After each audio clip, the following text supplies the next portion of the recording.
Ik had vorige week dus met mezelf afgesproken dat ik ging proberen om iedere dag 5 uur met werk bezig te zijn. En dat is gelukt. En het was heel nice. Ik ben echt heel productief geweest. En ik heb ook 2 dingen afgemaakt. Echt 2 grote projecten die ik nog had staan, die heb ik afgemaakt. Dus dat ik dat boekje van mijn afstudeerproject moest laten drukken. Dat heb ik nu dus af. De proefdruk die was vandaag binnengekomen, maar die was niet goed. Dus ja, ik ben daar nog mee bezig. Maar zeg maar het hele drukbestand maken waar ik een beetje tegenop zag. En het versturen en uitzoeken welk papier en welk formaat. Dat heb ik allemaal gedaan. Dus het enige wat nog moet gebeuren is dat zij het fixen. Maar voor de rest ben ik er heel blij mee. En ik heb ook deze week een ontwerp gemaakt voor merchandise. Want ik wilde wat dingen gaan verkopen voor Wereldstottendag. Dus dat heb ik ook deze week gedaan. Daar ben ik bezig geweest met een ontwerp. En dat heb ik naar de drukker gestuurd. En ik hoop dat zij het wel in één keer goed doen. En voor de rest ben ik gewoon goed bezig geweest met illustraties maken voor een boek. Waar ik dus mee bezig was. Daar heb ik er denk ik al iets van 7 voor af. En ik deed gewoon mijn wekelijkse dingen. Zoals mijn Instagram post en het tekenen oefenen. Maar ik heb voor mezelf wel goed gevonden hoe ik eigenlijk productief blijf. Ten eerste helpt het heel erg omdat ik thuis ben, om werk en andere dingen wel een beetje gescheiden te houden. Dus het scheelt dat ik een eigen plek heb om bezig te zijn met werk. En ik ben ook best wel streng met dat ik, als ik niet aan het werk ben, dat ik ook niet over nadenk. Ik mag er wel over nadenken, want ik ga ook niet... Nee, ik mag er niet over nadenken. Maar als ik erover nadenk en ik begin ook al dingen op te schrijven van... ik ga nog dit dan morgen doen als ik hiermee bezig ben. Nee, ik ben nu wat anders aan het doen. Ik ben dan wel gewoon van, als ik niet aan het werk ben, dan ben ik ook niet aan het werk. Mijn hoofd gaat er wel vaak over nadenken. Dan heeft het een goed idee. Bijvoorbeeld gisteravond was ik over deze video aan het nadenken, wat ik hier allemaal over ging zeggen. Terwijl ik ging slapen. En toen kwam ik met allemaal dingen op die ik ging vertellen over productiviteit. En ik wilde dat eigenlijk opschrijven. Maar als ik daaraan zou beginnen, dan zou ik ook meer ideeën komen. En dan ben ik weer aan het werk. Dus als ik ideeën krijg, dat is prima. Maar ik vergeet het gewoon. Of ik doe er zeg maar niks mee. De enige keren dat ik iets mee doe, is als ik daadwerkelijk bezig ben met werk.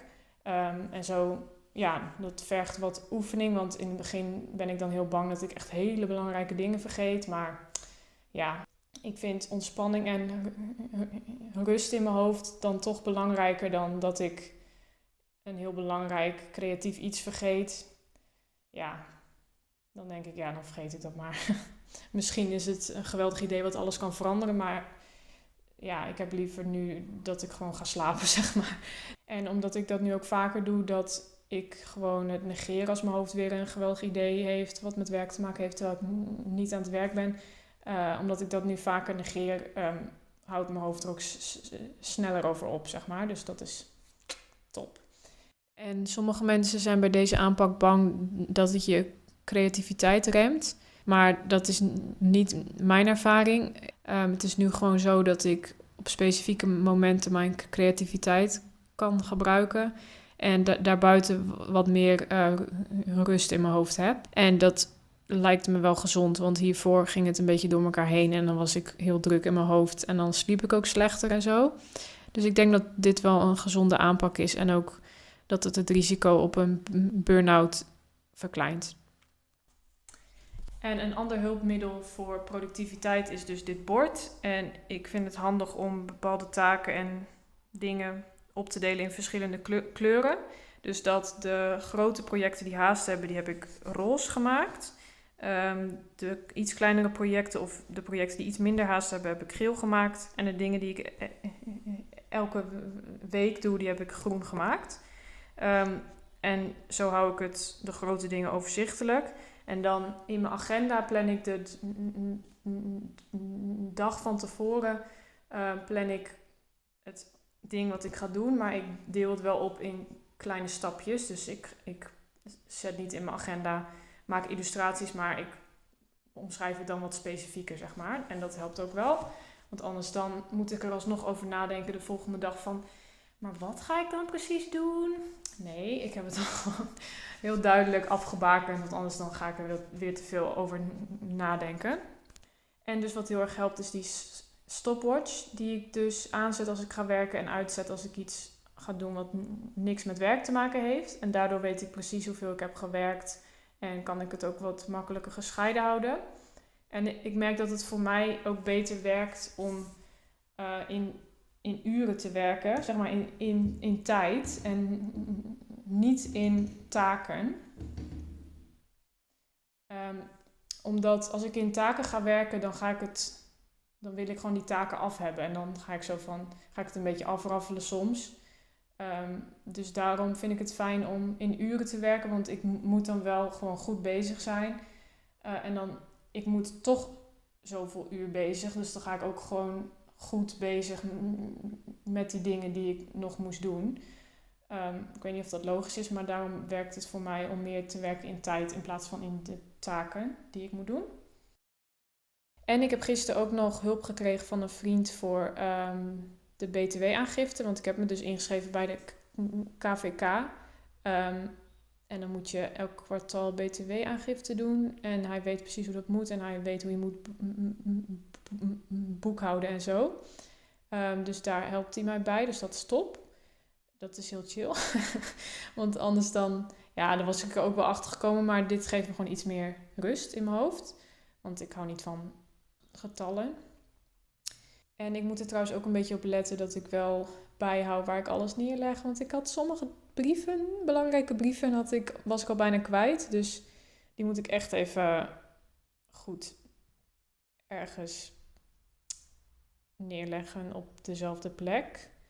En de bonnetjes en facturen moet ik op één plek bewaren. Maar dat heeft hij ook een beetje mee geholpen.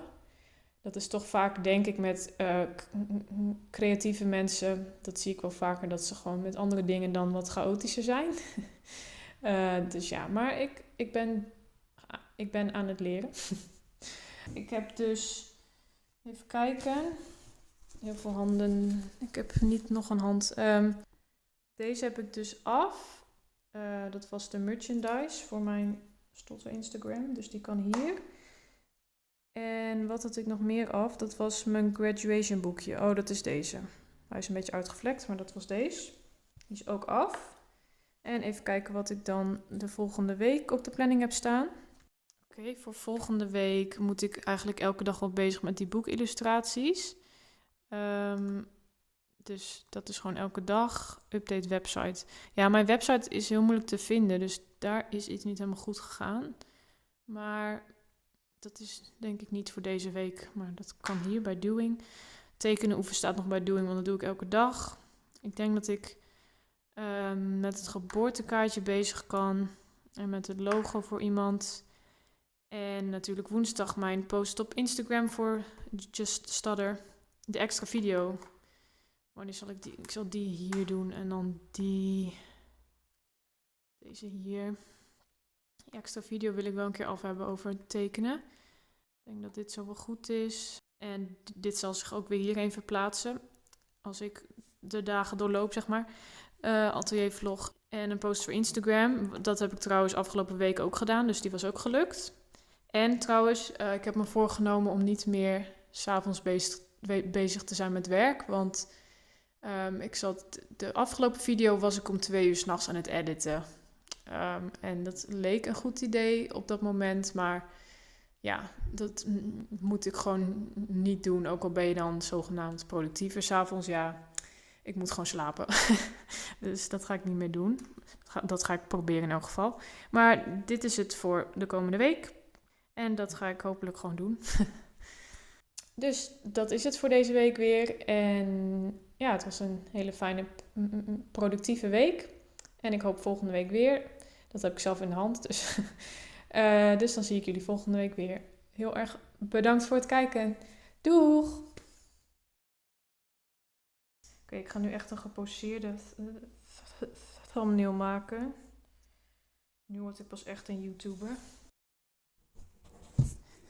Wacht. pauzeren. Ik denk dat dit was.